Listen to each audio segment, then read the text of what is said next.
I'm Greta Mickelson, and I'm a kindergarten teacher for Fairfax County Public Schools. I'm a proud mother of a 7-year-old daughter.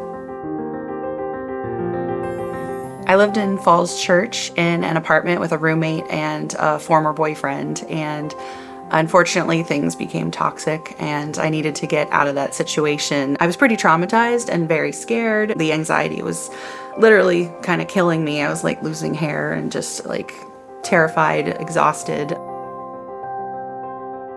I searched online for housing and the rent was outrageous. With my salary at the time and the cost of insurance, I was not able to do that. My parents welcomed me back home and I was able to live with them for almost 8 years and save money in order to purchase a home.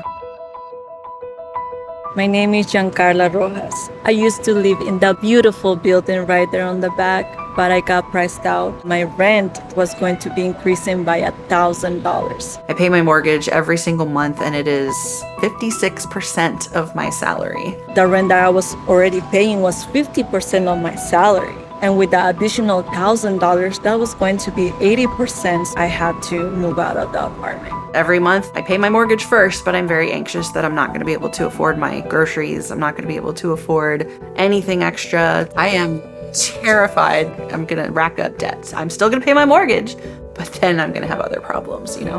$1 million home. Almost $1 million home. I'm saving money, and whenever I reach my goal, the cost of housing gets higher, and I'm saving more and the cost of housing goes higher. So it feels like a rat race that we're not meant to win in. When I first came to Little Union, we had about 300 members. We have gone to maybe 115. Many of our members couldn't afford to stay, and so they sold their homes, moved back to, those places where they can get more bang for their buck. We're losing a sense of community in our church because of the relocation of our beloved members.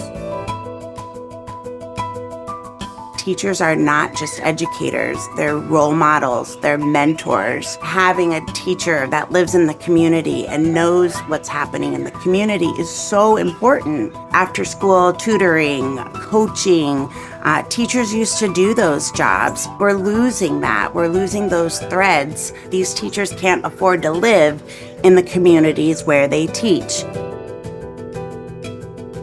I taught at a Title I school for 15 years and had many students where there were multiple families living in a 1 or 2 bedroom apartment. Parents were working 2 to 3 jobs just to put food on the table and afford rent. And so the parents were not able to be with their children, and the children did not have the relationship that a child should be able to have with their parents. Just across the street from where I live, there is about 6 different families in a 5-bedroom home. 6 different families. Our homeowner association forbids that kind of stuff. But what are you going to do?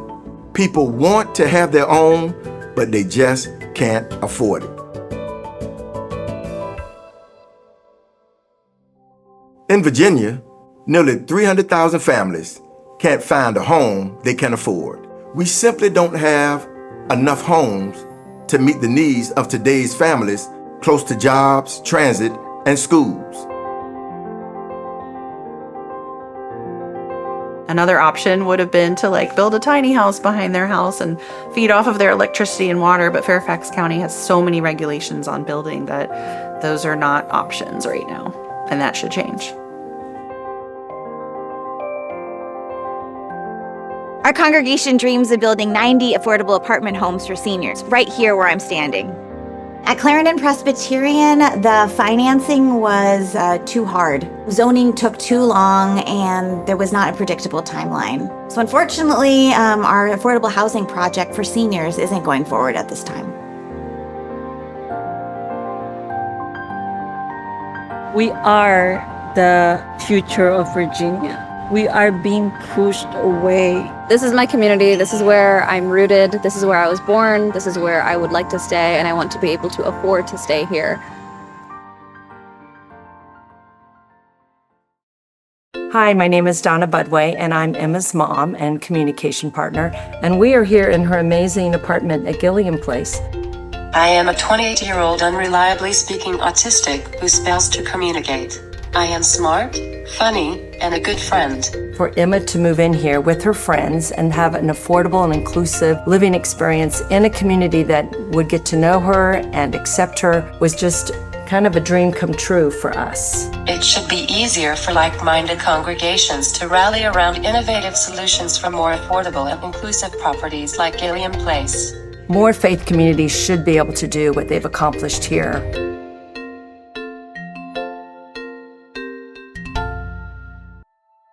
This isn't just a local issue, it's a statewide and moral crisis. Housing, like roads and clean water, is infrastructure, but local zoning boards and rules often prioritize process and voices of the wealthy few over the urgent needs of the community. The General Assembly has a role to play in making it possible for people to live where they want to at prices they can afford. Dozens of states have already stepped up: Oregon, Montana, Florida, Maryland, and California. Florida's statewide zoning reform opened commercial zones to apartments, and in just 2 years, over 40,000 new homes have been proposed. In the Pacific Northwest, state ADU laws have made it possible to add thousands of smaller homes in Portland and Seattle, typically renting for hundreds less than nearby apartments. They're easing pressure on young people and families. We have allowed a patchwork of rules and regulations to block the homes we desperately need, leaving Virginia with too few homes, not enough homes that meet the needs of the people who live here today.